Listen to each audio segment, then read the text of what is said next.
Joe Masek. You're the founder of the Freedom Group. Our promise, we will help you get off the craving for porn in a year or less. How do you do that? We have a 12-month process that we invite guys into. It's sort of centers around a weekly coaching call that's also coupled with individual one-on-one coaching with a freedom coach. And then they're working with in what you might more classically understand as an accountability partner. We call them freedom partners. And it's not just about maintaining sobriety or making sure that you're maintaining sobriety with your partner. They're doing a lot more work in those daily calls that they have with each other. We have a whole content, we call it the craving free training system that unfolds over a calendar year. All the information a guy needs to know to get off of craving in his life, rewire his brain. And then we have daily habits that a guy follows, prioritizing the legitimate needs so that he stops acting out in an illegitimate way to fill those legitimate needs. So what are the most basic things that every man needs to prioritize in his life and help him mindfully engage those each day? Hey, did I do it? Did I live the way that I wanted to live today, and have that reflection? So we have those daily habits. They're all of that exists in an app that a guy downloads on his phone. He accesses all the video calls, everything he does. And then everything is not time constrained. So a guy shows up to the same day and time weekly coaching call every week, but the rest of it he can work into a busy family or young adult schedule. As we know, the guys we're working with are going somewhere with their lives and trying to get this out of the way so that they can achieve what it is, the best version of themselves and everything else that they're trying to accomplish in finding that king identity that God has given them in their life, to try to zero in on that. So that's what it looks like practically to help a guy. And our promise is we believe that Jesus promised that we could be free, and neuroscience backs that up, that you can actually rewire your brain. If you prioritize the right habits, if you take the right cognitive behavioral tools, if you explore the depths of your story and what you need to know and understand about where that stuff is coming from and why it still serves a purpose in your life, to be able to give that part of you what it needs to be able to get beyond it, you can be free. And that's our aim. That's our mission. That's our goal, is to be able to help guys experience freedom within a defined time frame. I think one of my best experiences in a counseling relationship before I started the Freedom Group was a 18-week session I had with a therapist. And I knew that when going in, it was going to be 18 weeks long. And so I knew the whole time that I wasn't just checking out therapy a couple times. And I also knew that it was going to end at some point. And it was so helpful to me to have that commitment frame of mind of knowing, okay, I'm here for this defined time frame. I'm going to give it all I got. I'm going to seriously engage this process. And I also know when it's going to end. And then I have the opportunity for follow-up and for more after it if I need it. But knowing that sort of start and stop, the defined time period, was really, really helpful for me in the way that I engaged that process as a man, to be able to get somewhere and to have some forward momentum there. So we tried to embody that as well, knowing that a lot of guys that are in this place, they need more than 18 weeks. And they need more time to be able to work this stuff out with them, as well as building a group bond takes a long time to be able to accomplish that, letting resistance come up, letting personalities mesh, guys start to go deep with one another. So we set that 12-month time frame as really like every guy, if they applied this approach with serious commitment, could get free from the craving to pornography in this time frame. And if they don't, we'll work with them beyond that point for $0 as long as they need to get craving free. So as far as I know, we're the only ones out there that offer that type of thing. And really, it's because of a firm commitment of believing, again, that Jesus said that we could have it. Neuroscience supports that if you deploy a process in your life, you could also have it and actually experience rewiring your brain. I experienced it firsthand, which is the reason at the very beginning I started this. And think that guys deserve that, to know that, you know what, like, we're going to put our credibility, we're going to put our money, we're going to put our well-being on the line to see your well-being furthered and accomplished. And it's worked. And so it started out as an experiment, and it's been super cool to see the way that guys have caught on to it, and found real life and freedom from it. And to have guys experiencing the same thing that I first experienced in my own life of, holy cow, I see the world in color, and I had never realized I was seeing the world in gray before. It's pretty freaking sweet. So I love doing it. Well, it's a big promise because you're saying not only breaking the addiction, but breaking the craving, which is a whole nother level. What is your success rate? Yeah. So we have about 95% success rate right now of guys that go through the process and that are assessments. So we have some quantitative assessments that we give guys that sort of judge different areas of their life or analyze different areas or assess different areas of their life, both behaviorally as well as cognitively. How are you doing with the experience of craving?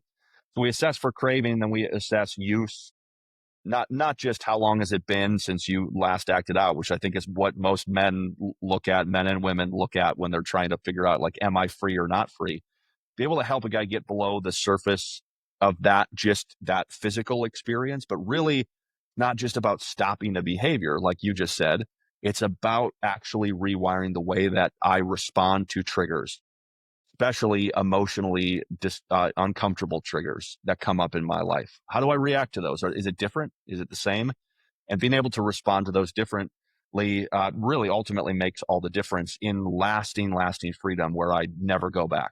I never need it anymore because I actually experienced really that wiring, that relationship between the emotional cortex and the appraisal cortex being a normal brain's rewiring, or wiring rather, in relationship to whatever that trigger might be, some anxiety, discomfort, difficult situation, difficult conversation, confrontation, whatever it is that comes up in a guy's life that oftentimes is masked with just the experience of sexual arousal or the desire to use. So we're assessing for, is that stuff out of your life? Can you experience that desire and have these things removed from your experience? And yeah, it's worked pretty well so far. 95% success rate is astounding. That's by far better than anything I've seen. Walk us through a little bit more of the process if you're open to it. I want to hear how you actually do it. Yeah. So the information really acts as sort of the evolving process over the course of time. So I laid out the different aspects of what we do. The information unfolds in three main layers. The first is understanding craving, how it manifests in the brain, and what to do about it.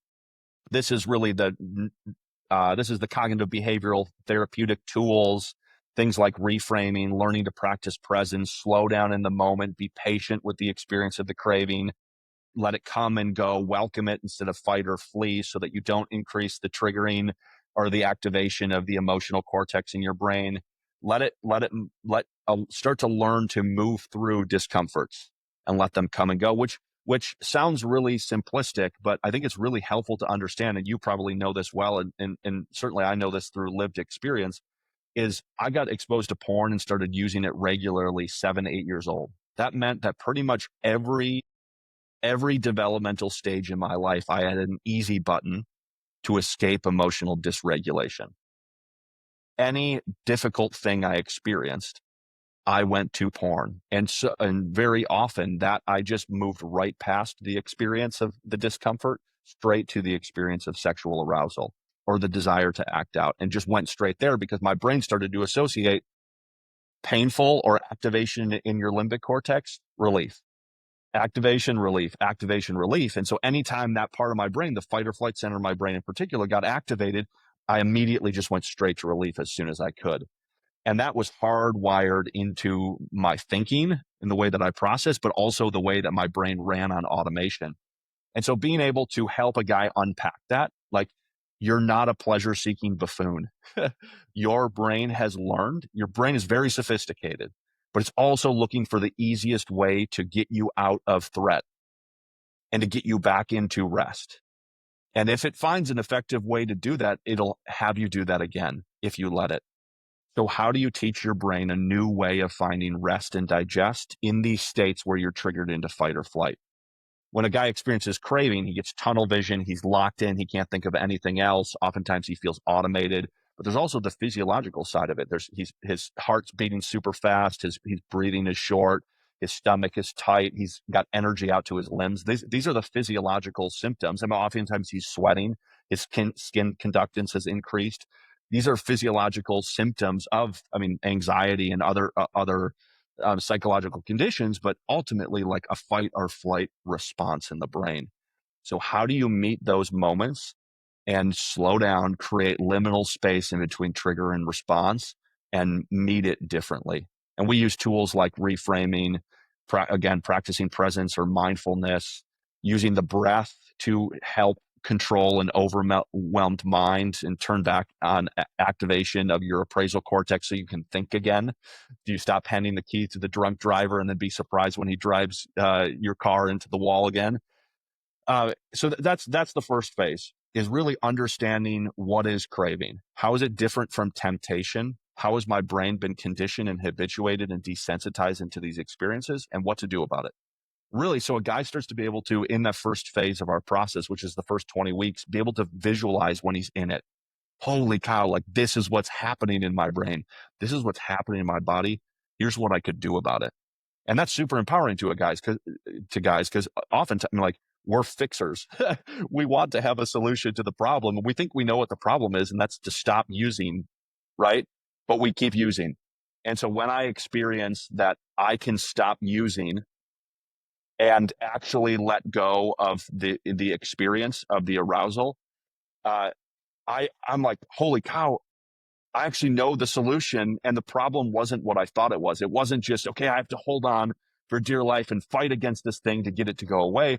Actually, I need to acknowledge the weight of what's in me to allow it to come up in me more fully and then move out of me, and allow my brain and body to process it the way that a normal brain and body processes it, which is to let it go, to welcome it, acknowledge it, and I'll let it go. So that's the first phase. The second phase is the process of looking beneath the surface of the iceberg. So what are the things underneath your experience that are continuing to come up? This is, I mean, my favorite sort of methodology here is Eddie Caparucci's inner child model. Like that there's this need to approach things from a cognitive behavioral framework, but ultimately there's a part of us, this is like IFS parts work type stuff, also that there's a part of me that needs something and never got that thing. So what does it mean in these difficult moments to start giving myself that thing that I actually need, so that I don't act out in an illegitimate way, which is our understanding, and I think the broader understanding of addiction. Any addiction is an illegitimate act to fill a legitimate need habituated over time without the ability to stop on your own. So how do it's not just about stopping the illegitimate act, right? It's about learning what are my legitimate needs that I'm filling in this illegitimate way. And oftentimes there's simple things like, I feel overwhelmed. How do I stop feeling overwhelmed, right? Well, I stop feeling overwhelmed by slowing down, creating that liminal space, learning to practice being present, learning to use my breath to drop out of a fight or flight state into rest and digest.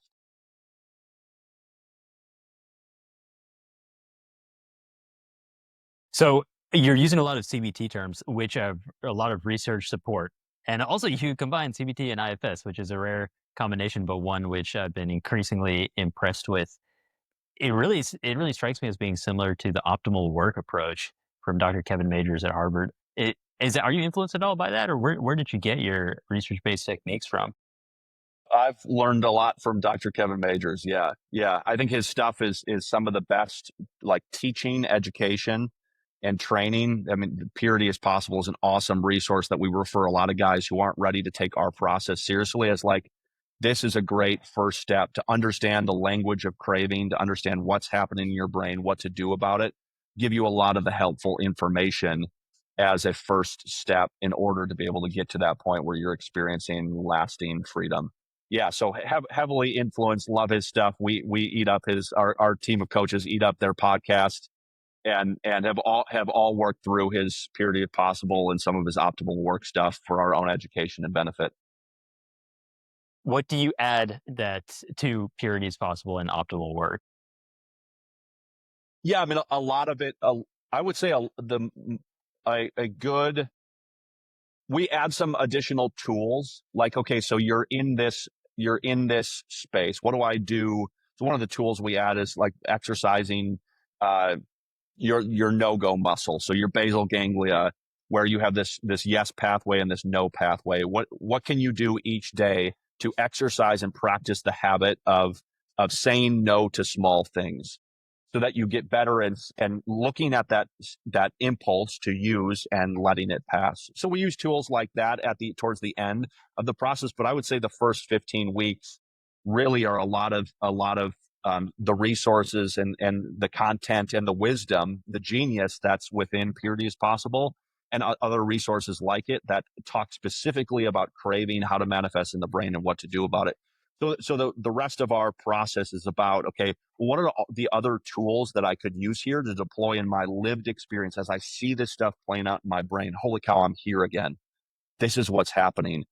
The craving is the intensity of a 9 on the scale. How do I welcome it? How do I sit with it? How do I slow down? What can I do? But not only when you're in the experience of craving, before I get there, what can I start habituating into my life? What can I start practicing on a regular basis that will better increase the likelihood that I'll be there and be able to turn on that activation of that appraisal cortex, deactivate the emotional cortex, slow down, and then start to think rationally again, rather than become overcome and automated as a result of it.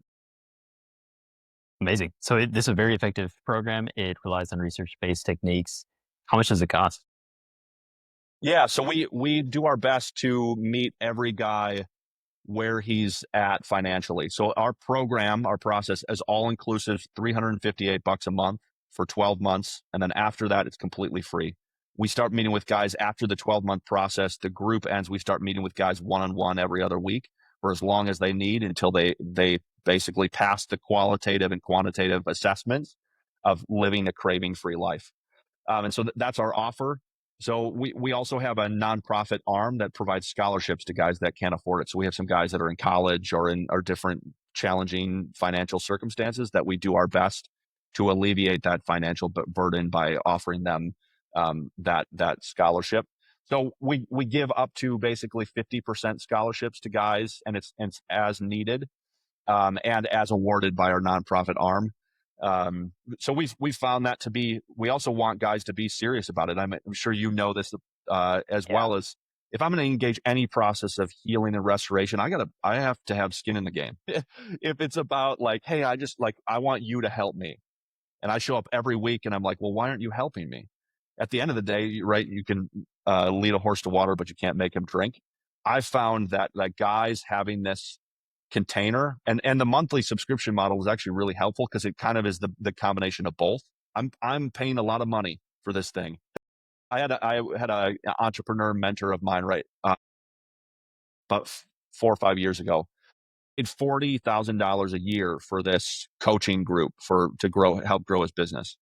He said, do you think that I've ever thought once about not making that coaching group that's once a month? Never.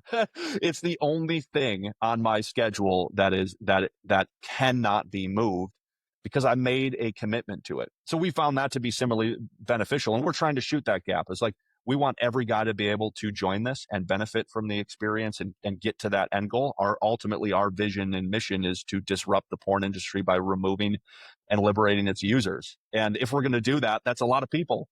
So how do we get to as many people as we possibly can by the end of my life or by the end of the time that our work here is done in the Freedom Group, and join with as many people in sort of the industry of this healing and transformation work to help rescue other people out of it from using it?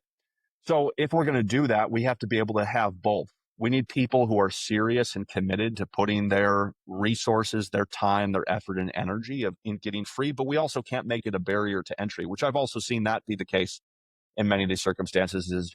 Frankly, it's expensive to do this work, right? You know that. It's like it takes a lot of time to be able to work with people, to walk through them, the whole process, to be able to really help them experience restoration. And if we're gonna actually do that and have a livelihood doing it, being people that are in the service side of it, how do we sort of find that middle road? So that's our goal, is to find that middle road between making it. I know some programs that cost 40 to 50 grand a year if a husband and wife is going through the program and process of recovery together, doing betrayal work on the woman's part, oftentimes doing addiction recovery work on the men's part, and then doing couples work together. You can quickly rack up one heck of a bill.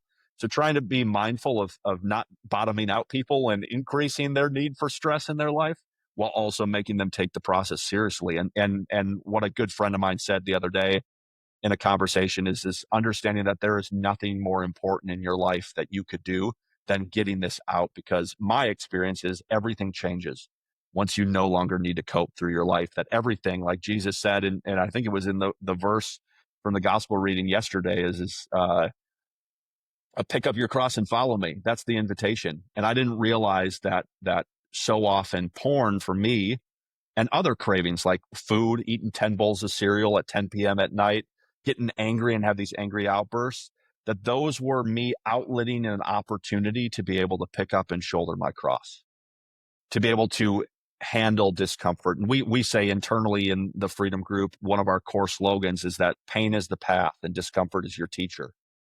I never realized that I had an allergy for so long in my life to discomfort, to any type of pain and emotional dysregulation. And learning to be able to harness that and not see it like Majors talks about, not see it as a threat or as an obstacle or something, that the next experience of craving or tension or anxiety as something that I have to just muscle through, but is actually an opportunity to become more the man that I want to become, to practice being present. Holy cow, like I'm feeling anxious right now. That's right here is an opportunity to slow down, to breathe, and to become more regulated. That's cool. That God gives me hundreds, frankly, of opportunities every day to become more of who he wants me to be. And that experience for me has been the actualization of what I always experienced as like the potential of who I am, the potential of being somebody as an entrepreneur, as being a husband and father, of being something more. That I always experienced this and never, I mean, it's so logical, but I had never really in my own mind made the link between, well, I'm missing all these opportunities to sit in discomfort and pain, and because I go to porn or I go to these other outlets. And if I would stop doing that, it's not just about stopping the behavior. It's about being able to learn how to deal with those difficult things differently and experience the benefit on the other end uh, of yeah, the transformation and renewal. And one of our favorite podcast episodes ever is on Adam Young's podcast, The Place We Find Ourselves. And he talks about the purpose, and he got this from Dan Allender, but the purpose of any process of transformation, healing, counseling, any journey where you're trying to improve or grow is ultimately not just for the sake of freedom. He says it's for the purpose of unleashing your inner king. And so we've taken that on within the Freedom Group, and that's kind of become our tagline: is unleash your inner king. And ultimately, that's what it's about: learning to be able to, okay, what is the territory, the ground, the dominion that God has given me to rule as a good king, and what does it actually look like to possess the kind of character that can shoulder that responsibility and rule it well. One of the quotes that we reference in phase moving into phase 3 of our craving free training process, I forget that it might be Dallas Willard, says that basically all of human history can be summed up by God trying to confer on his children responsibility and ownership of creation, and us fumbling it away. And what is it going to look like if I'm going to live my whole life and be the best version of myself?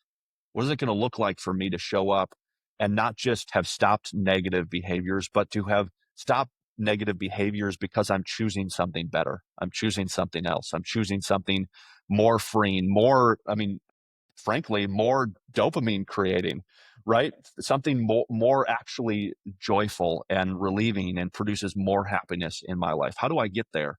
Because that's ultimately what I want, and really funnels into our core values uh, of physical strength, emotional resilience, and sexual integrity. That all those things are about all of who I am spiritually, emotionally, mentally, and physically. And that's really at the heart of what we're after, is because we've on all of our coaches on our own journeys of healing have experienced getting support in one of those areas and it not being sufficient to be able to deal with the whole problem. And by that I mean really an integrated understanding that we're not just disembodied spirits, that we are body, mind, and spirit. My favorite scripture passage, and it's kind of like the cornerstone of our whole process and the Freedom Group in general is may the God who is whole and holy make you whole and holy, put you together, body, mind, and spirit. If he said it, he'll do it. And I just love that. Like, one, God just doesn't want our holiness. And I think that's actually been a pendulum swing within the church, that it's about form. It's about showing up and looking like something versus actually possessing the thing. But it's also not just about wholeness, right? And I think the rise of Eastern religion and biohacking and health and wellness, which is the fastest growing industry in the country right now, is about people, particularly people in my generation, spending exorbitant amounts of money looking for wholeness. But the invitation that I think is locked up in that verse is that ultimate fulfillment in experience of integration isn't just found in wholeness without holiness, which I think has been the pendulum swing of so many of people in my generation. Is like, I don't want to be a whitewashed tomb. Like, I want to figure out how to be a bleeding heart. I want to figure out how to be whole, right? And they're doing that as a reaction to have grown up in something. But just having wholeness isn't going to create integration or fulfillment. You need both. You need objective truth, right? You need the way that God designed and ordered the world, body, mind, and spirit, to work and operate. You need to be in alignment with God and yourself and others, yourself and you, yourself and creation. That's real. What does holiness actually look like? But also, what does wholeness look like? And that ultimately comes down to, like I'm talking about, this body, mind, and spirit approach, that we can't neglect one or the other in the process of transformation and healing in order to stop a bad habit or do anything in our life that's aligned with this freedom, healing, or transformation work. So really, that's our hope and our desire and our goal, is to allow men to experience that, to experience what it looks like to live an integrated life, body, mind, and spirit. That I identify what's not integrated in my physical being, what's not integrated in my thinking or in my thought life or in my emotional life, what's not integrated in my spiritual life, and learn how to reintegrate all that. What's your plan for scaling it so you disrupt the porn industry? Yeah. Yeah, it's a number of things. I mean, scale fundamentally looks like more coaches and counselors on our team, working with more men, running through our process. It also has to do with aligning ourselves.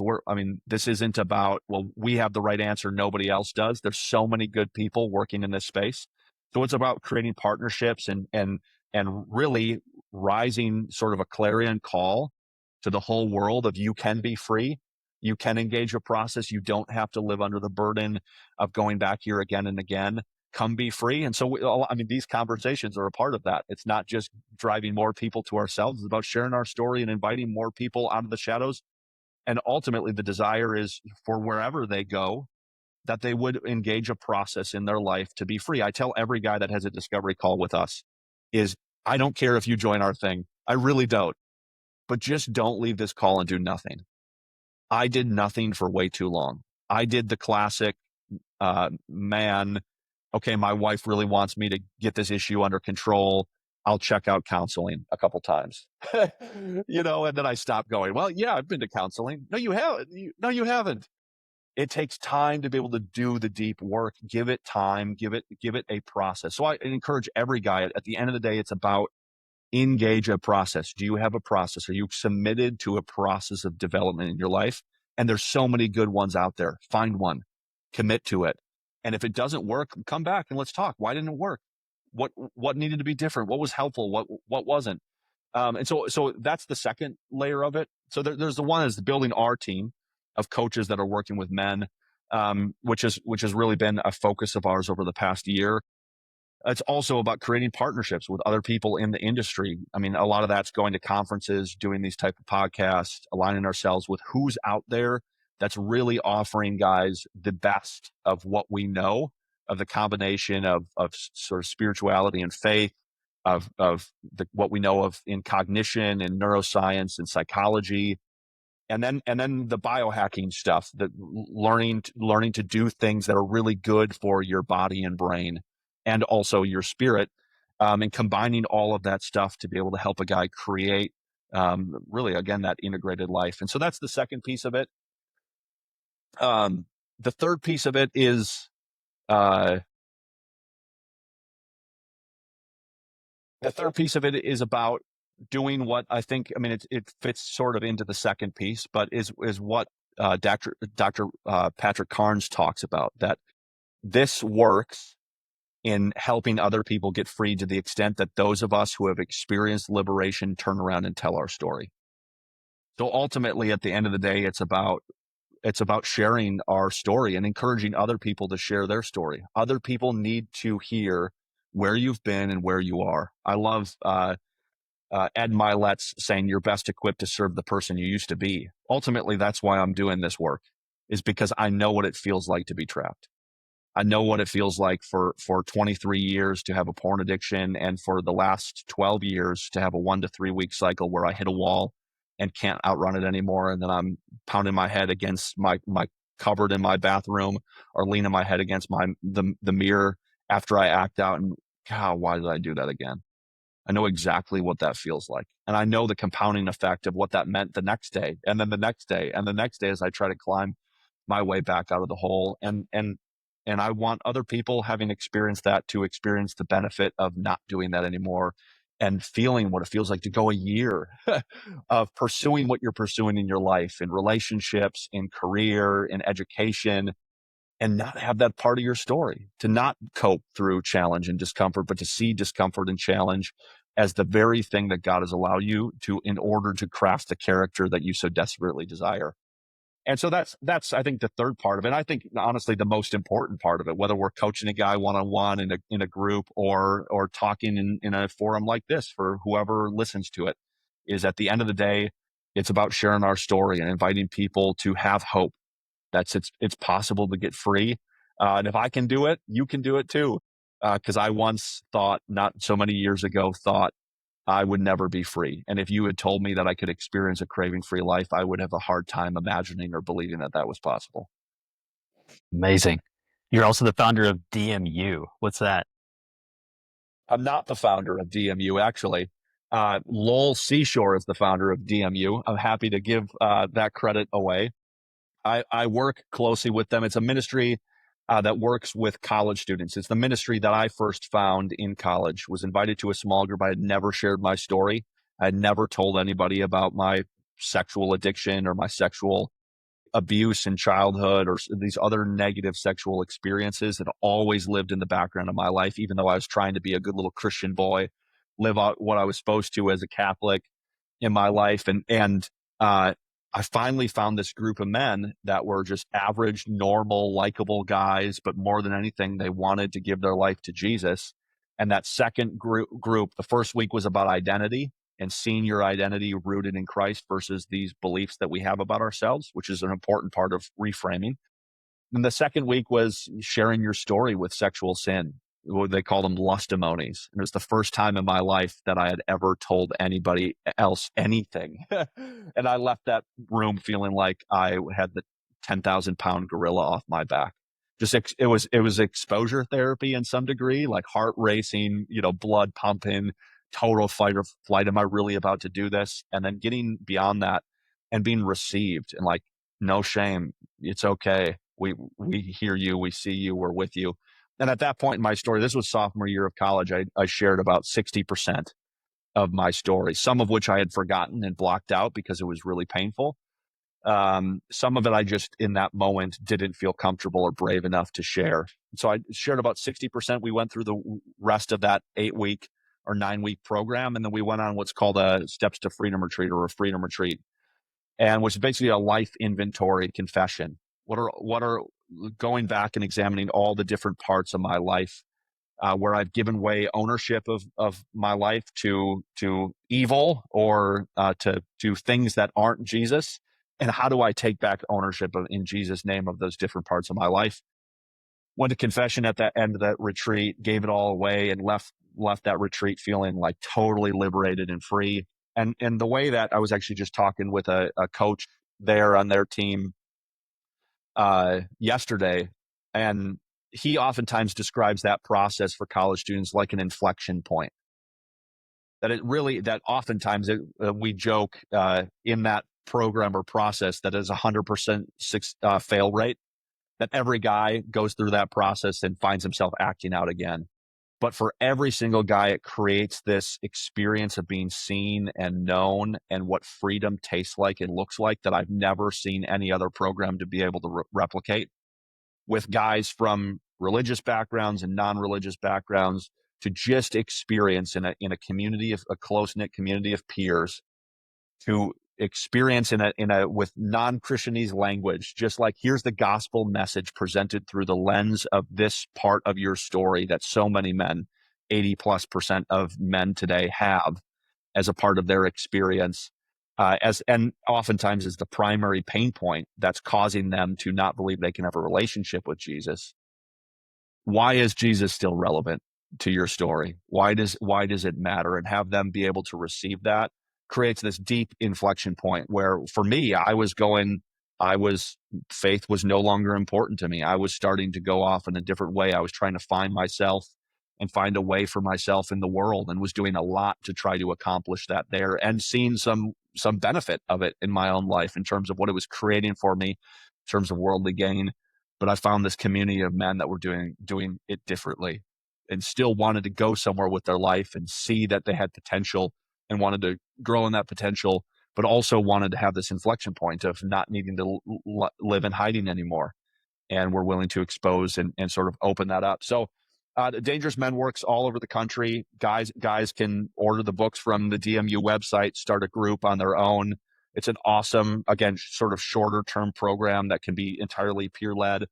And then the team of coaches, and I do this a couple times a year still, will go around and lead those freedom retreats for guys after they go through the small group process. So, like I said, it's the best framework that I've found to, like, okay, how do you get some guy off the street, if you will, to start talking about this part of his story, to start talking about his faith in a way that's relevant to him, to start living as if it has deep meaning for his life again.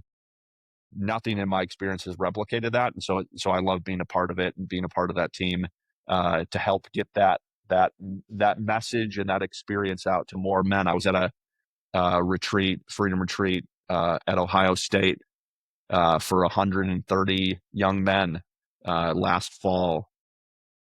And there's really nothing like it, watching guys go off and do the work of taking back ownership of their life and examining all these things that have occurred or have been done to them or that they participated in, that they've either developed a victim complex to, or that they've just given away control, or they feel like it's become unmanageable, whatever. And oftentimes some big things, but oftentimes small things, little ways that they've sort of given over control, and learning to take that back and say, you know what, like, actually, this is my life. I have to choose. I have to decide. And in the authority of Jesus, I can take back ownership and experience wholeness again. And then what does that process look like beyond it? Which, honestly, the Freedom Group sort of spun out of that experience. I had experienced that inflection point in my life. And then what does lasting freedom look like, which I contended for about 15 years after that period of time, oftentimes not doing much about it, to be honest, but always trying to. I was working in ministry or working in different entrepreneurial pursuits, trying to work that out in me as one of my primary pain points in life. And when I started to actually find the answer, what was so liberating to me, and what ultimately led to the creation of the Freedom Group was that evolution. What you're doing with the Freedom Group is amazing. I'm so happy for you, and I congratulate you on your work, and I hope you continue to do it and reach many people. I'm going to keep you in mind and promote you, because I haven't heard anything that has that success rate. And just from a practical perspective, I think you're absolutely right that it does take a long time and also intensity of work, both education and the individual follow-up. So I don't know anything that combines those. Thanks a lot, Joe. Yeah, absolutely.